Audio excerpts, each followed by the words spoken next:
Hello students, my name is Love Kumar. I welcome you on my YouTube channel LKS Chemistry Classes.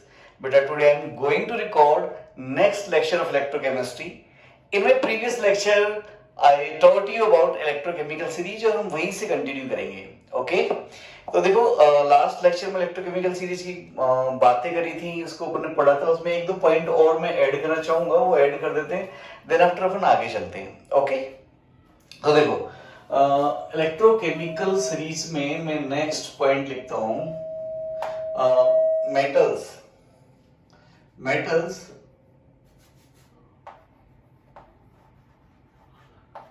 Which are above or low SRP value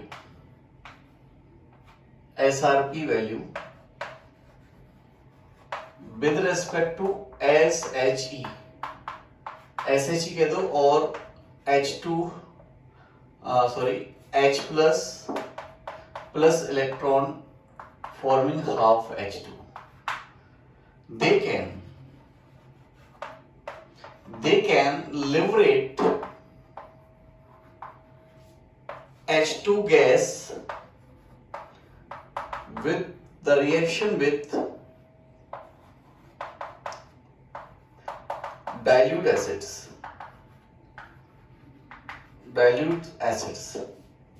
ठीक है, dilute acids और acids भी आप कह सकते हैं. देखो बच्चा, ये इलेक्ट्रोकेमिकल सीरीज की मैं आपको लास्ट क्लास में मैं पढ़ा चुका था कि जो ऊपर वाला मेटल है नीचे वाले आयन को रिड्यूस कर सकता है. पढ़ा चुका था ना बेटा. अब आपको ये पढ़ाया था लेके बारात का नाम, मतलब लिथियम पोटेशियम लेकर बारात, बैरियम का नाम मजे से आला, मन जिधर करे फेंक दे निगाहे सनम पर प्यार भरी. वहां तक उसके नीचे मतलब लिथियम से लेके आपने जब प्रीवी तक पढ़ लिया था प्यार भरी, यहाँ पे खत्म हुआ था. यहाँ तक की सारी जो एसआरपी वैल्यूज थी वो नेगेटिव वैल्यूज थी. और इसके बाद में H प्लस इलेक्ट्रॉन H2 ये आता है बेटा. तो अब यहाँ एसआरपी वैल्यू क्या है बेटा? 0 है. एसआरपी यहाँ पर 0 होगा.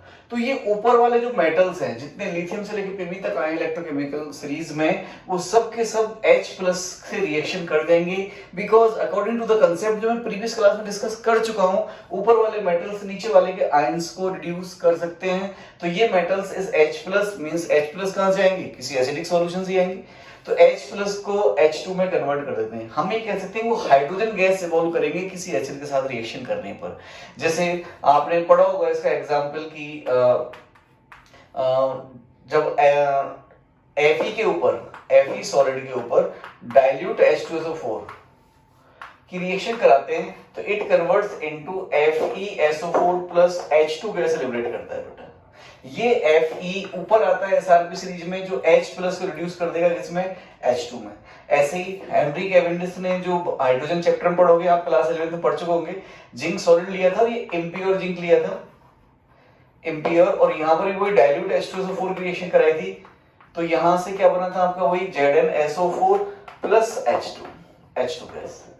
इवन आपने उस चैप्टर में हाइड्रोजन चैप्टर में यही पढ़ा होगा कि हम कंसंट्रेटेड H2SO4 नहीं लेते. क्यों नहीं लेते बेटा? सर रीजन क्या है? यदि आपने कंसंट्रेटेड H2SO4 ले लिया कंसंट्रेटेड, तो ये कंसंट्रेटेड H2SO4 ये रिएक्शन करेगा और जिंक सल्फेट तो बनाएगा, साथ साथ ये H2O प्लस SO2 ये बनाता है बेटा. SO2 गैस लिबरेट करता है with respect to H2 gas, मतलब H2 ना करके, sorry, with respect to in place of H2 gas SO2 gas release करता है. अब आप कहोगे सर कंसंट्रेटेड H2SO4 में भी तो H प्लस है, जिंक उससे ऊपर है, फिर भी ये SO2 गैस क्यों लिबरेट करता है? तो बेटा इसका बड़ा प्यार, इसका दूसरा रीजन है. पहले इसमें H2 गैस ही बनेगी. यदि मैं इसको एक्सप्लेन करना चाहूं, मैं इधर इसको इरेज कर देता हूं, मैं उस चीज को आपको एक्सप्लेन करना चाहूं तो ऐसे करूंगा बेटा कि यहां पर मैंने लिखूंगा कि जो जिंक है वो पहले H प्लस के साथ 2H प्लस के साथ H2 गैस ही लिबरेट करेगा, प्लस जिंक प्लस 2 में चला जाएगा. लेकिन जो H2SO4 है, concentrated H2SO4 is oxidising agent. आपको शायद ये बात मालूम ना हो, लेकिन कंसंट्रेटेड H2SO4 ऑक्सीडाइजिंग एजेंट होता है और ये +6 में है और ये H2 गैस को ऑक्सीडाइज कर देता है वाटर में, H2 में, और खुद रिड्यूस हो जाता है SO2 में. SO2 प्लस H2 बना देता है इस टाइप से। ये देखो ऐसे, तो H2 तो जो कंसंट्रेटेड वाला पार्ट था उसमें ही, कंसंट्रेटेड मींस वाटर तो पड़ा हुआ है ही, लेकिन कम अमाउंट में तो वो तो चला गया वहीं। और H2 गैस, सॉरी ये H2 को H2O में, यहाँ H2 में कन्वर्ट कर देता है, और जो SO4 है +6 से +4 में चला जाता है। सल्फेट H2SO4 SO2 गैस देता है। आप जब बैलेंस करोगे उसको तो यहाँ पे 2 लगा दो, 2H2O, यस 2H2 जैसे लगाओगे बैलेंस हो जाएगी। तो देखो यहाँ से SO2 गैस इवॉल्व होगी। तो ये जिंक की गलती नहीं है, जिंक ने तो अपना वही काम किया था, H प्लस के साथ रिएक्शन करके H2 गैस ही प्रोड्यूस करी थी। लेकिन अब हमें H2 गैस ना मिलके SO2 गैस मिल रही है। उसका जो मेन रीजन है वो कंसंट्रेटेड H2SO4 है बेटा। ओके, तो आप ये ना सोचे कि जिंक ने अपना काम नहीं किया सर, या तो हमने SO2 गैस पड़ी थी H2 गैस दिया ही नहीं। ये जो H2 को H2O में कन्वर्ट किया है H2SO4 ने, कंसंट्रेटेड में। कंसंट्रेटेड H2SO4 ऑक्सीडाइजिंग एजेंट होता है, नहीं कि डाइल्यूट H2SO4, इसलिए जनरली हम डाइल्यूट एसिड्स लेते हैं। ओके बेटा, लेकिन यदि ये रिएक्शन, मैं इधर से इसको रफ कर दूं क्या, ठीक है, यदि ये रिएक्शन, अरे यार थोड़ा गीला ज्यादा है तो बोर्ड को सूखने में टाइम लग जाएगा। अब डाइल्यूट एसिड की रिएक्शन यदि हम करा दें किससे किससे किससे किससे, यहां लिख देता हूं तब तक मैं, सूख जाए यार, जस्ट 1 मिनट, जब तक बातें कर लेते हैं। बातें तो की नहीं आपसे कभी यार, इतने दिन हो गए, अब बातें कैसे करें, वर्चुअल क्लासरूम है, मैं आपको पढ़ा रहा हूँ, आप कहीं बैठ के देख रहे होंगे, बट टेंशन आउट, जबरदस्त रहो, मस्त रहो, पढ़ते जाओ, कंटिन्यूसली पढ़ते जाओ बगैर किसी हेजिटेशन के। और पढ़ाई को बेटा मतलब ऐसे कहते हैं ना, एंजॉय करके पढ़ो। प्रेशराइज होकर पढ़ोगे, अरे यार मुझे पढ़ना है आज, फिर पढ़ना है, आज फिजिक्स करनी है, आज केमिस्ट्री करनी है, आज मैथ्स करनी है, तो बेटा पजल रहोगे, ज्यादा अच्छे एफर्ट्स नहीं लगा पाओगे, इफेक्टिव पढ़ाई नहीं हो पाएगी। यदि आपको इफेक्टिव पढ़ाई करनी है तो उसको एंजॉय करके, यार मुझे करना है, मतलब कुछ ऐसा पॉजिटिव लेके आओ माइंड में कि जब आप पढ़ रहे हो तो उस चीज को एंजॉय करो, ठीक है। और एंजॉय तभी करो जब आपको कंसेप्ट आते होंगे। तो देखो मैं लिखूं next, copper plus H2SO4 dilute, dilute H2SO4 लिया तो बेटा ये H2 गैस नहीं देता है, या कॉपर सल्फेट मिलेगा प्लस SO2 गैस मिलेगी। बट यहां से आप सोच रहे होंगे कि H2 गैस मिल जाए, ये नहीं हो सकता, because H plus SRP series में ऊपर आता है और कॉपर नीचे आता है। नीचे वाला ऊपर वाले को रिड्यूस नहीं करता, ऊपर वाला नीचे वाले रिड्यूस करता है। तो ये बात समझ में आ गई है आपके, ठीक है ना। ऐसे ही आप क्लास 12th में पढ़ोगे, कॉपर की HNO3 के साथ रिएक्शंस पढ़ेंगे अपन, खैर मैं उनको डिस्कस करना नहीं चाहता, वहां भी H2 गैस इवॉल्व नहीं होगी, ठीक है ना। तो आगे चलते हैं, देखो सूख गया बोर्ड अपना।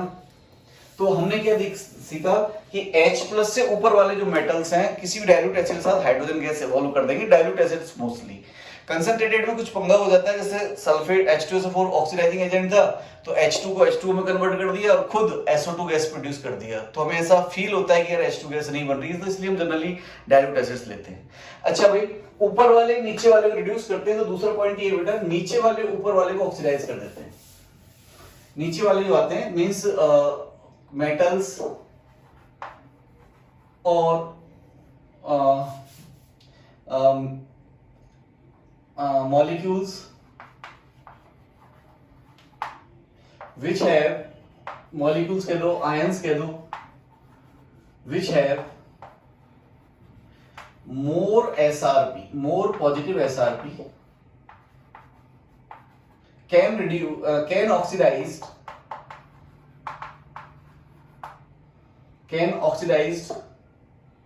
metal oblique ion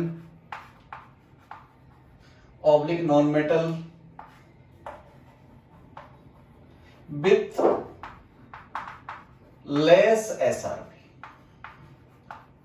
बेटा ऊपर वाले नीचे वाले को रिड्यूस करते हैं तो सेम नीचे वाले ऊपर वाले को ऑक्सीडाइज करते हैं। जैसे इसका काफी इंपॉर्टेंट एग्जांपल देता हूं मैं आपको। SRP सीरीज में आपको पता है ना, हेलोजेंस उल्टी हो जाती है, मतलब ऐसे, ये ऑर्डर होता है बेटा हेलोजेंस का। मींस इससे अपन देखें तो I2 से नीचे क्लोरीन है, ब्रोमीन और F2 है, तो I माइनस को यदि आप क्लोरीन के साथ रिएक्शन कराओ, चाहे ब्रोमीन के साथ कराओ, चाहे फ्लोरीन के साथ कराओ, ये नीचे वाले जो है ऊपर वाले को ऑक्सीडाइज कर देंगे। तो ये I माइनस से I2 चला जाता है, और प्लस ये खुद ऑक्सीडाइजिंग एजेंट का रिडक्शन हो जाएगा, तो यहाँ पर Cl minus, either Br minus और आइदर F माइनस में कन्वर्ट हो जाएगा। और बेटा ये एक इंपॉर्टेंट रिएक्शन भी है, सॉल्ट एनालिसिस क्लास 12 में आप लोग पढ़ोगे, वहीं आप इसे पढ़ोगे टेस्ट ऑफ Cl2 में, confirmatory test of Cl2, test of Cl2 gas. तो इसका टेस्ट क्या होता है, जैसे मान लो ये आपका टेस्ट ट्यूब है, इसमें से Cl2 गैस बाहर निकल रही है। एक्चुअली हम क्या करते हैं, इसमें Cl माइनस में H ऐसे डालते हैं, H प्लस, और कुछ MnO2 पिंच ऑफ MnO2 इसमें ऐड करते हैं। इससे पहले HCl गैस बनती है, और HCl गैस किस में कन्वर्ट हो जाती है, Cl2 में। तो जब इस टेस्ट ट्यूब में Cl2 गैस आ रही होती है तो इसका कंफर्मेटरी टेस्ट करना होता है, तो हम इस पे स्टार्च आयोडाइड पेपर लेते हैं बेटा, स्टार्च आयोडाइड पेपर, या स्टार्च आयोडाइड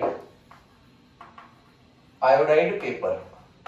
यहां पर Cl2 गैस जब इसे हिट करती है, आयोडाइड मतलब यहाँ पर I माइनस होता है, I माइनस इस रिएक्शन चलते हैं, मैं वापस लेता हूं इसको, I माइनस जो है ये Cl2 कांटेक्ट मारने से I2 बनाता है प्लस Cl माइनस बनाता है, और I2 गैस, I2 जो सॉलिड है इसका ब्लू कलर होता है बेटा, ब्लू कलर, ब्लू कह दो चाहे आप स्काई ब्लू, कुछ इस टाइप का, वायलेट भी कह सकते हो आप उसको, वायलेट ब्लू ऐसे ये कलर ऑब्टेन होता है बेटा। तो जो स्टार्च आयोडाइड का पेपर का कलर यदि वायलेट ब्लू हो जाता है तो ये इसमें Cl2 गैस कंफर्म हो जाती है। तो देखो ये, अब इस रिएक्शन समझने के लिए आपको कौन हेल्प करने वाला है, इलेक्ट्रोकेमिकल सीरीज। वहां मैं पढ़ा हूं, कोई पढ़ा है, ये कहेगा कि देखो बेटा Cl2 जो है नीचे आता है, SRP वैल्यू ज्यादा है, it is better oxidising agent as compare to I2। ये रिएक्शन रिवर्स पॉसिबल नहीं है, बिकॉज इलेक्ट्रोकेमिकल सीरीज में I2 ऊपर आता है, ऊपर वाला नीचे वाले को ऑक्सीडाइज नहीं कर सकता, ऐसा ऑक्सीडाइज नहीं कर सकता, लेकिन नीचे वाला ऊपर वाले को ऑक्सीडाइज कर सकता है, इस टाइप से, ठीक है। और भी जैसे है, आप पढ़ोगे आगे चल के कि Cu प्लस, ऑर्गेनिक केमिस्ट्री में पढ़ते होंगे आप कि Cu+2 जो है अच्छा ऑक्सीडाइजिंग एजेंट होता है, और आपने ये Cu+2 को पढ़ा होगा बेटा टॉलेंस रिएजेंट में, Cu प्लस क्या, Ag प्लस को, सॉरी Ag प्लस को, Ag प्लस भी अच्छा ऑक्सीडाइजिंग एजेंट होता है, टॉलेंस रिएजेंट। यदि आपने नहीं पढ़ा है तो ऑर्गेनिक में आगे पढ़ोगे आप, जब एल्डिहाइड की रिएक्शन टॉलेंस रिएजेंट से कराते हैं तो ये टॉलेंस रिएजेंट चूंकि Ag है, नीचे आ रहा है, नीचे वाले क्या करते हैं, ऑक्सीडाइज कर देते हैं, खुद रिड्यूस हो जाते हैं, तो इसको ऑक्सीडाइज कर देता है बेटा, और ये RCOO माइनस में कन्वर्ट हो जाता है, और यहाँ पर Ag, सिल्वर मिरर टेस्ट भी कहते हैं बेटा इसको। ऐसे ही जो कौन सा है, फेलिंग सॉल्यूशन टेस्ट, उसमें Copper+2 होता है, Copper+2 भी अच्छा खासा ऑक्सीडाइजिंग एजेंट है। तो ऑक्सीडाइजिंग एजेंट्स को यदि मैं बताऊं काफी अच्छे ऑक्सीडाइजिंग एजेंट, तो F2, Cu+2, Ag+, ठीक है, O3, H2O2, ये दोनों मैंने लिखे नहीं थे SRP सीरीज में, पर बोल दिया था कि ये भी होते हैं, KMnO4, Cl2, K2Cr2O7, ये सब के सब क्या है, etcetera, they are very good oxidising agent, काफी अच्छे ऑक्सीडाइजिंग एजेंट्स माने जाते हैं, और काफी जगह आपने इसको पढ़ा होगा, ऑर्गेनिक में तो काफी ज्यादा स्पेशली काम में आते हैं।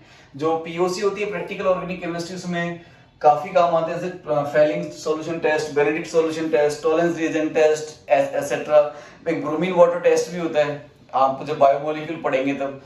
तो खैर आप तो ये ध्यान रखना है कि नीचे वाला जो है ऊपर वाले को क्या कर सकता है बेटा, ऑक्सीडाइज कर सकता है, ठीक है। और भी देखो, अब ये I माइनस को तीनों कर सकते हैं, लेकिन Cl2 को कौन कर सकता है, इसको इरेज कर रहा हूं फिलहाल में।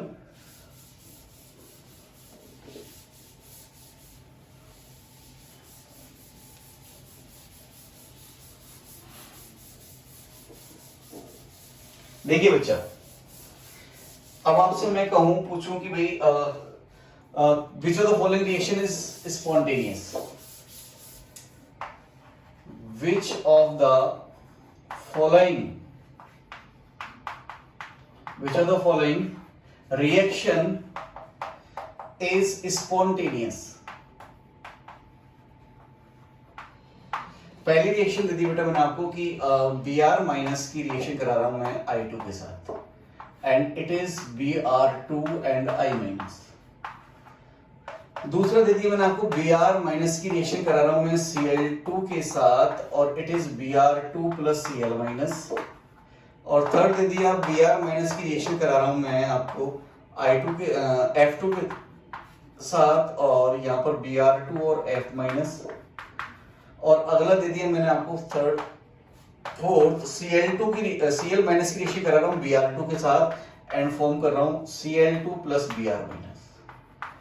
तो देखो कौन कौन सी रिएक्शंस विजिबल होंगी, तो आपको सीधा सा कंसेप्ट लगाना है कि नीचे वाला ऊपर वाले को ऑक्सीडाइज करता है, और अभी भी बोला है कि हैलोजेंस का जो ऑर्डर होता है एसआरपी सीरीज में उल्टा होता है, I2, Br2, Cl2 और F2। तो नीचे वाला देखो, पहले में I ऊपर आता है I2, तो ये Br माइनस को ऑक्सीडाइज नहीं कर सकता। देखो Br माइनस का यहाँ ऑक्सीडेशन हो रहा है, माइनस से जीरो में जा रहा है, मींस इलेक्ट्रॉन लॉस कर रहा है, तो I2 Br को ऑक्सीडेशन नहीं करा सकता। लेकिन Cl2 Br के नीचे आता है, -1 से जीरो में जा रहा है, Cl2 नीचे आ रहा है, मींस ऑक्सीडाइजिंग एजेंट है, बेटर ऑक्सीडाइजिंग एजेंट है, तो उसको ऑक्सीडाइज कर सकता है, तो ये हो सकता है। ऐसे Br2 से F2 भी नीचे आता है, ये भी पॉसिबल है, बट ये पॉसिबल नहीं है बिकॉज Br2 जो है Cl2 से ऊपर आता है, तो यहाँ Cl का ऑक्सीडेशन नहीं करा सकता।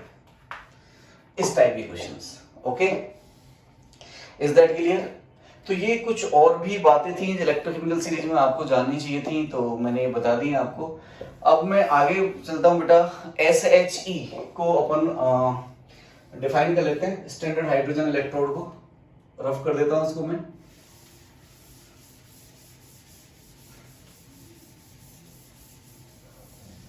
देखो भाई, नेक्स्ट अपना हेडिंग है, यार ये क्या हो रहा है, बहुत बाइट हो रहा है, एक बार इसको गीला कर लेता हूं मैं, कपड़े से पोंछ लेता हूं।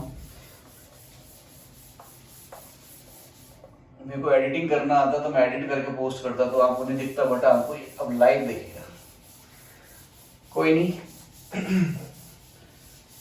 देखो बेटा, तो मैं स्टार्ट करता हूं, SHE standard hydrogen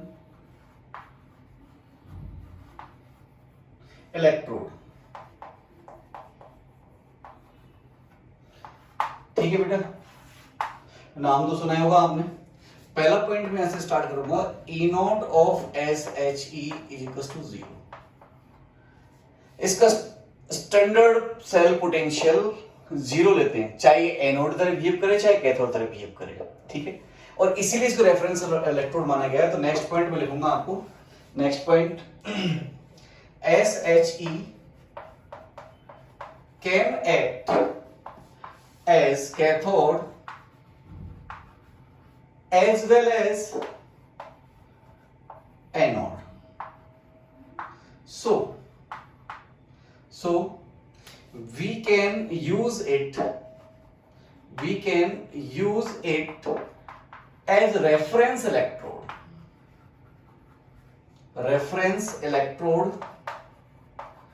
and various half cell potential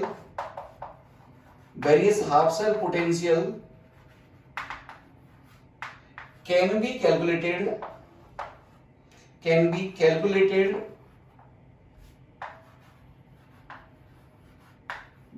with combination of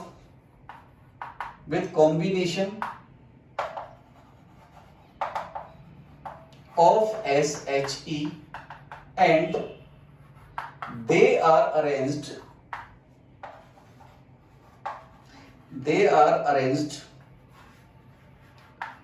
in the order of SRP values, which is known as electrochemical series.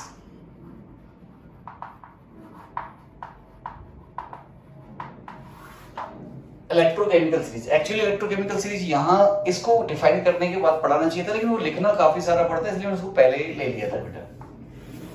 अब देखो भाई, ये बात समझ आती है, तो हम SHE देखते हैं, ये कैसे डिफाइन करते हैं, कैसे कैलकुलेट करते हैं, वो अपन पहले ही देख चुके हैं, एक बार फिर देख लेंगे।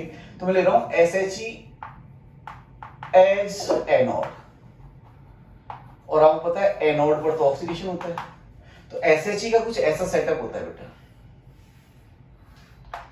यहां पर अपन को एक करंट कैरिंग मेटल चाहिए, कंडक्टर चाहिए, तो हम प्लेटिनम का यूज करते हैं। प्लेटिनम इनर्ट इलेक्ट्रोड है,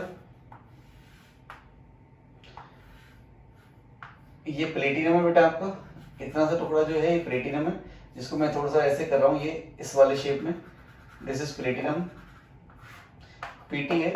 यहां पर आप इसमें से H2 gas 1 bar pressure, 1 bar, because standard conditions पे ही होना चाहिए तभी एसएचजी बनेगा। और यहां जो इलेक्ट्रोलाइट सॉल्यूशन है वो H प्लस एक्वस होना चाहिए और इसकी कंसंट्रेशन 1 मोलर होनी चाहिए। अब बेटा H प्लस के लिए बहुत सारी पॉसिबिलिटीज हैं H प्लस आयन के लिए। देखो अब H प्लस आयन के लिए हम इस कंटेनर में क्या ले सकते हैं बताओ। आप कहोगे तो बहुत सारी पॉसिबिलिटीज का है, अरे भाई बहुत सारी पॉसिबिलिटीज हैं। हम इसमें एसिड ले सकते हैं, बोले सर ये तुम जानते ही। अब एसिड में भी काफी सारे कॉम्बिनेशन है। आप एसिड में स्ट्रॉन्ग एसिड ले सकते हो, वीक एसिड ले सकते हो। अब स्ट्रॉन्ग एसिड तो 100% आयनाइज हो जाएगा। देखो अपन ने इससे प्रीवियस लेक्चर पढ़ाया है, मैंने आपको लेक्चर 6 में I think so concentration cell, उसमें आपको पढ़ाया था कि H जो स्ट्रॉन्ग एसिड लिया तो एसिड की कंसंट्रेशन अपन H प्लस से H प्लस की कंसंट्रेशन को अपन एसिड की कंसंट्रेशन से रिलेट कर सकते हैं बिकॉज वो 100% आयनाइज हो जाता है। ठीक है बेटा, लेकिन वीक एसिड से H प्लस की कंसंट्रेशन को अपन डायरेक्ट, क्या हो गया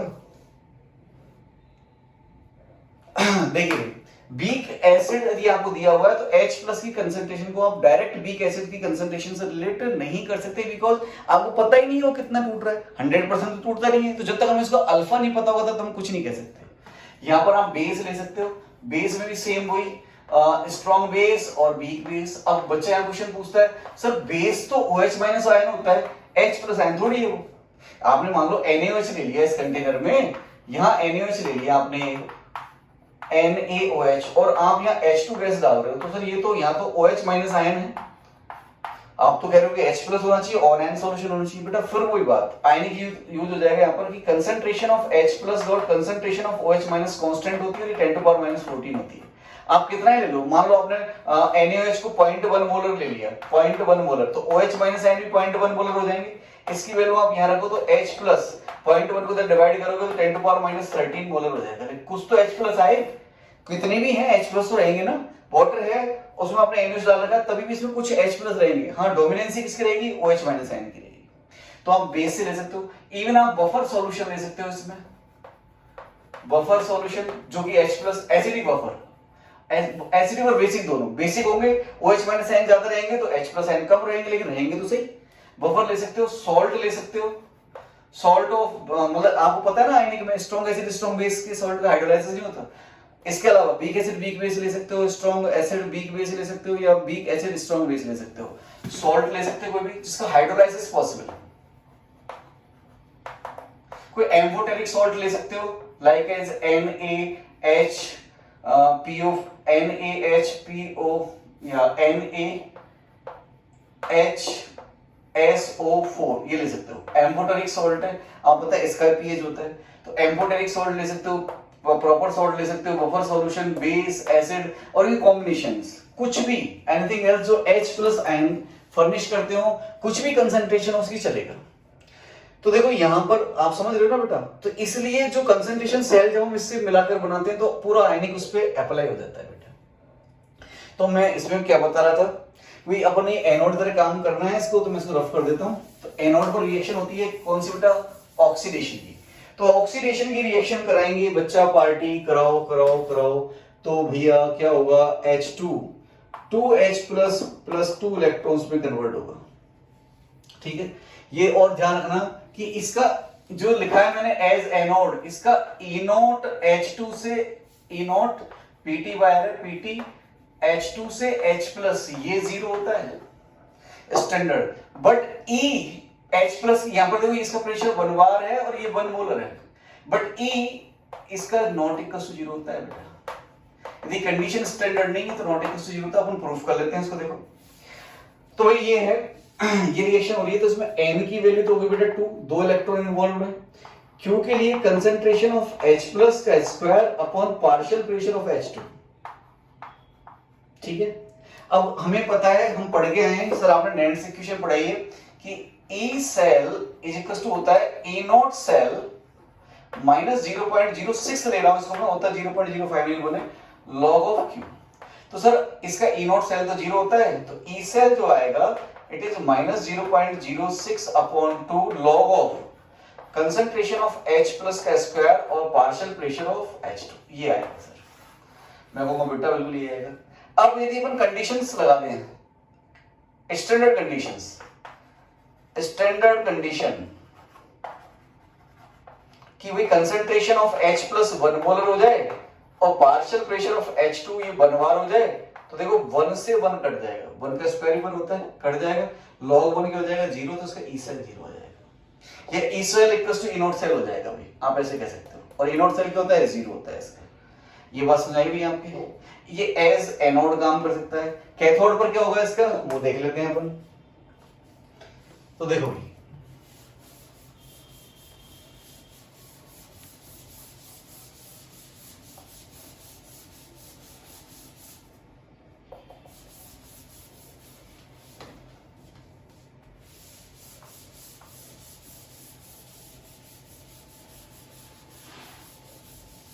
देखो बच्चा पार्टी यहां लिख देता हूं मैं पहले SHE एज कैथोड,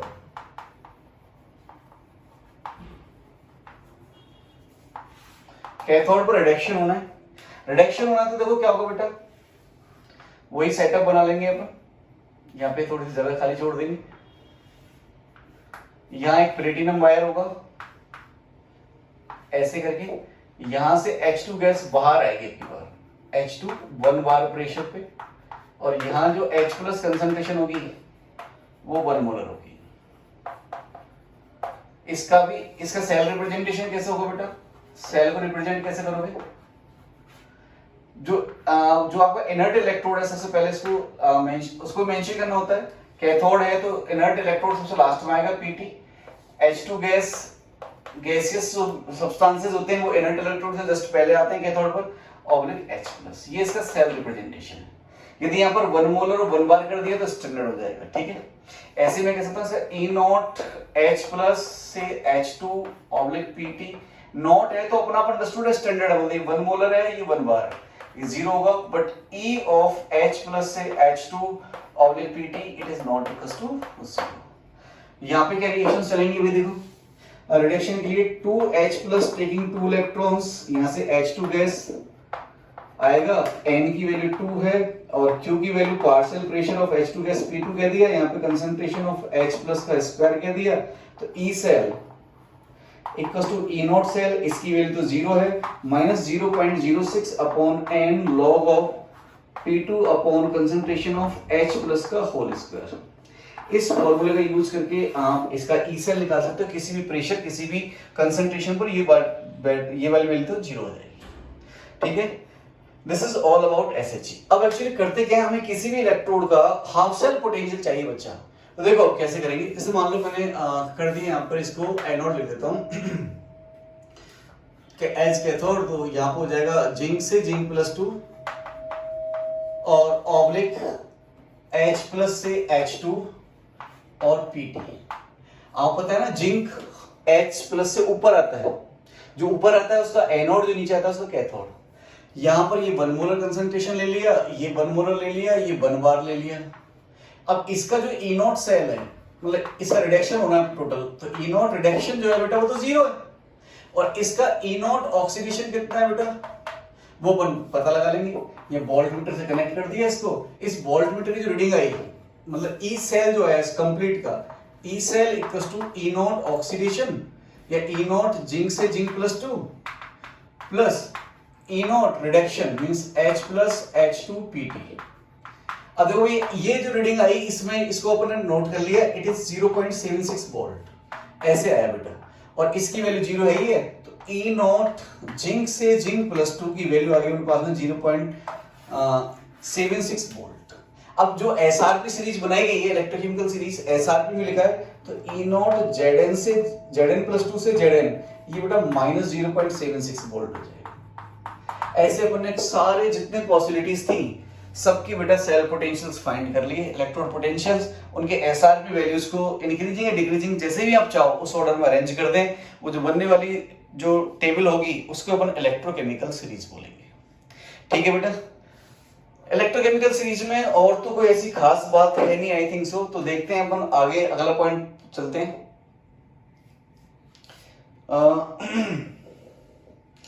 देखो भाई, अब मैं क्या पढ़ाऊं आपको, क्या पढ़ाऊं। हाँ, एक मेरे टेलीग्राम ऐप पर मतलब पर्सनली मैसेज किया है एक बच्चे ने, एक दो बातें इनको मैं डिस्कस कर देता हूं। जिस भी बच्चे ने मैसेज किया है वो देख ले बेटा।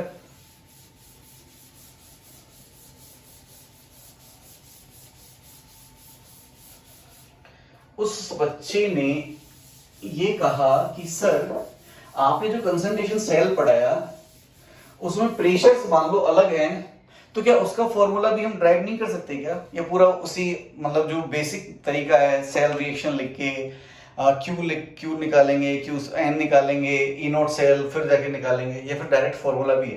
बेटा फॉर्मूला ड्राइव कर सकते हो आप कैसे ड्राइव कर सकते हो? देखो हमने कंसंट्रेशन सेल के लिए आप प्रीवियस लेक्चर में जाके देखना, आपको मिल जाएगा H2 प्लस 2H प्लस, और से यहाँ पर हो जाएगा H2 plus 2H plus H2। यहाँ एनोड का ऑक्सीडेशन हुआ है तो ये एनोड पर रहा होगा, तो इसका प्रेशर P1 है, इसकी कंसंट्रेशन C1 है, ये एनोड पर है। इसका रिडक्शन हो रहा है यहाँ से, तो ये कैथोड पर रहा होगा, तो इसकी कंसंट्रेशन C2 है और पार्शियल प्रेशर P2 है। ये कंसंट्रेशन सेल की सेल रिएक्शन आई थी बेटा, और इसमें n की वैल्यू तो आई थी 2, और कंसंट्रेशन सेल का ई नोट सेल होता है 0। देखो डायरेक्ट लिख रहा हूँ, वहां से मैंने बीच में से उठा लिया, आप समझ जाएंगे। ये कंसंट्रेशन सेल ही वाला ही है, वो Pt H2H plus oblique H plus H2 Pt। यहाँ ये रिएक्टेंट 1 प्रोडक्ट 1 रिएक्टेंट 2 प्रोडक्ट 2, यहाँ से सेल रिएक्शन आ जाएगी आपको। ये P1 C1 कहां पर है? एनोड पर है, ये एनोड पर है, और ये P2 C2 जो होंगे आपके कैथोड पर होंगे। N निकल गया, ई नोट सेल से 0 होता है। ये क्यों क्या होगा बेटा? इसका कंसंट्रेशन ऑफ H प्लस का square dot partial pressure of H2 means P2 upon concentration of H plus का स्क्वायर।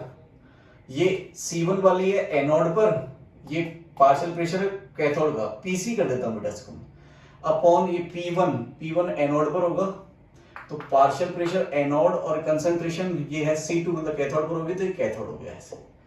ये बेटा A और C या एनोड और कैथोड को रिप्रेजेंट कर रहे हैं। अब आप उसमें रख दो P cell is equals to E naught cell तो 0 होगा, लिख देता हूं फिर भी, minus 0.0591 upon n log of concentration of H plus का square anode PC upon concentration of H plus का स्क्वायर कैथोड डॉट PA। ठीक है बेटा, n की वैल्यू 2 पुट कर देंगे यहाँ पर, तो E cell is equals to minus 0.0591 upon 2। अब मैं बेटा इसको अलग कर लेता हूँ, ये मैं एक अलग कर लेता हूँ, इसको मैं अलग कर लेता हूँ। ठीक है, तो ये मल्टीप्लाई में तो ये प्लस में आ जाएगा, तो log of concentration of H plus का square anode upon concentration of H plus का square cathode plus log of, देखना ये अलग हो गया, PC upon PA। PC means partial pressure at cathode और upon PA means partial pressure of anode. अब आप इसको मल्टीप्लाई कर लो अंदर, बस हो गया सॉल्व। तो E cell is equals to, देखो ये जो स्क्वायर है मैं इसको अंदर ले रहा हूँ, इसको होल स्क्वायर लिख रहा हूँ, ये इसका 2 इसके 2 से कट जाएगा, जब ये सेगमेंट इससे मल्टीप्लाई होगा तो इसका 2 इसके 2 से कट जाएगा, तो ये आ जाएगा बेटा क्या प्लस 0.0591, ये तो बन जाएगा pH of anode minus pH of cathode, ये माइनस फिर यहां आएगा, तो minus 0.0591 upon 2 log of PC upon PA। ये है बेटा, आप ये इसे फॉर्मुलेट कर सकते हो ऐसे, या फिर आप इस नंबर को बाहर निकाल सकते हो ऐसे, E cell is equals to 0.0591, ये कॉमन ले लिया आपने, तो यहाँ पर हो जाएगा pH of anode minus pH of cathode minus 1/2 log of pressure of cathode upon pressure of anode. ये फॉर्मूला है बेटा, आप इससे भी इसको कर सकते हो डेफिनेटली। ठीक है, तो या तो ऐसे कर लो चाहे उस तरीके से कर लो। ठीक, एक डाउट और आया था, एक बच्चे ने पूछा था जब मैं आपको पढ़ा रहा था गिब्स फ्री एनर्जी उस टाइम पे, तो मैंने आपको शायद थर्ड लेक्चर की बात है, तो उस थर्ड लेक्चर में मैंने आपको एक कंबशन लिखा था, कंबशन लिख देता हूं उसको मैं। तो एक बच्चे ने पूछा है सर आपने H2 लिक्विड बनाया था, जब ये किचन गैस के कंबशन से तो लिक्विड बनता ही नहीं है, यदि H2 लिक्विड बनता तो वो जो बर्नर है वही बुझ जाता, भाई आग ही खत्म हो जाती, बर्नर बंद हो जाता ना, जलते हुए बर्नर पे अपन पानी डाल देते तो वो बंद होता नहीं होता, बताओ।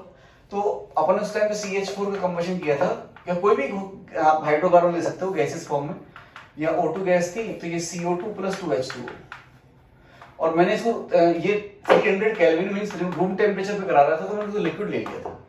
तो बेटा बनेगा तो liquid he, because surrounding 300 kelvin है। इसको बैलेंस कर लो, 2 लगा लो, प्लस इसमें कुछ एनर्जी रिलीज होगी, डेल्टा HR इसका नेगेटिव होता है -x किलो जूल पर मोल, ऐसे करके बनेगा तो लिक्विड ही।